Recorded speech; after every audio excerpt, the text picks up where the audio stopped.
Hey everybody, it's Cujo here, and I'll be showing you how to become a vampire on Elder Scrolls Online today.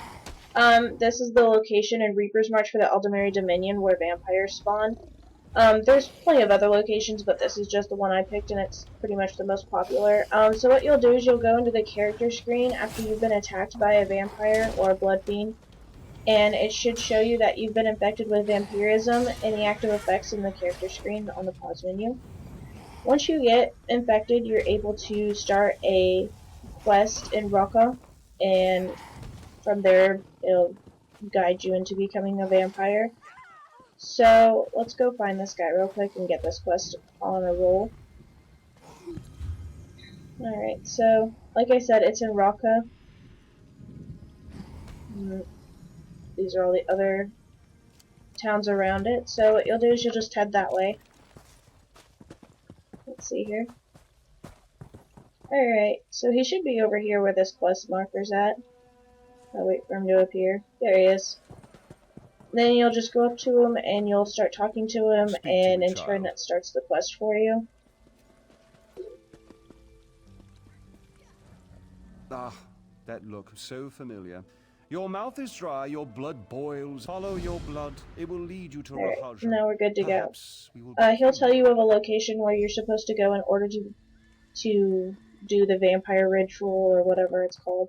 So you go to Usmal's Rest, which is also located in Reaper's March. If you're a noob level, I would suggest you either come with friends or you come in and try not to be confrontational with the enemies around here. They're all level 40 and up.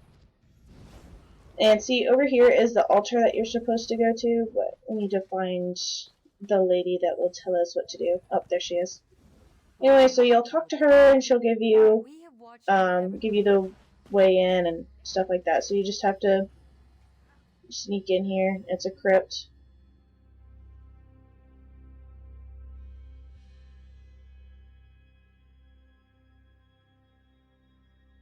And see how the okay, so here we are. We're in the crypt and we're talking to her again. And she'll tell you what you need to do. You have to learn the past of the blood matron, so you have to learn all sorts of stuff. You learn how she became a vampire and why she didn't try to cure herself, all sorts of stuff like that. So you learn about her past and stuff, and then you have to defile 2 altars, one to Moloch Baal and one to Archay. And anyway, just for suggestion, if you want to become a vampire, it's probably better if you are a sorcerer or a mage when you become a vampire, because the vampire favors the mage perks. So if you were to become, for example, a Nightblade or a Dragon Knight, the vampire perks may not be the best for you. However, there are some awesome abilities that a vampire has that encouraged me to become a vampire, despite the fact that my character's a Nightblade. You can also become a werewolf. All you have to do is go to the same locations on a map. For example, you can go to the same location that I was at, and you have to wait for a full moon, and that's when the werewolves come out, and of course they've got their own quests and stuff like that. And that's more of like for people that use melee in battle. You know, it has more perks and stuff like that for those that use blades and not sorcery. So for a vampire, you have to feed on a regular basis, otherwise you start gaining disabilities and it slows you down in battle. So when it comes to feeding, just keep an eye on your character, keep an eye on the character effects and stuff like that.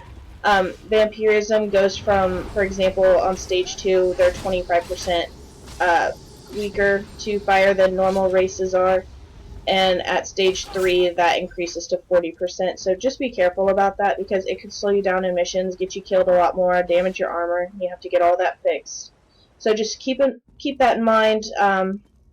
Try to keep your character up to date when it comes to feeding and stuff like that. Otherwise you're screwed. You're gonna struggle hardcore when it comes to dealing with enemies and stuff like that. So we're coming to the end of the mission. All you have to do is you finish talking to the blood matron, and then you talk to another lady, and you should be good to go on becoming a full-fledged vampire. You start out as vampire level 1. You'll have to get it up to level 6 before you can bite anybody, which is called the blood ritual. And, you know, that's where a lot of people want to be at, so that way they can make money by giving their abilities to someone else. And anyway, the vampire level goes all the way up to 10. Just by questing and stuff like that, you can increase the level fairly fast, especially if you start out, for example, as a level 5, and by the time you're probably a level 10 or 11, you probably have the skill tree already maxed out. So anyway, we finished talking to them, and then you just go through the portal, and that should be the end of the quest. You're technically a vampire, you know, stuff like that. Just, like I said, keep in mind the issues of becoming a vampire, you know, the fire and stuff like that. And you should be alright. Let's see here. Yep, see the skill tree is down in worlds. So down here at the very bottom. Anyway, I hope that you guys find this extremely helpful to you, and if you have any questions, please let me know. I play Elder Scrolls all the time. Thanks for watching. Like and subscribe. I can't stop.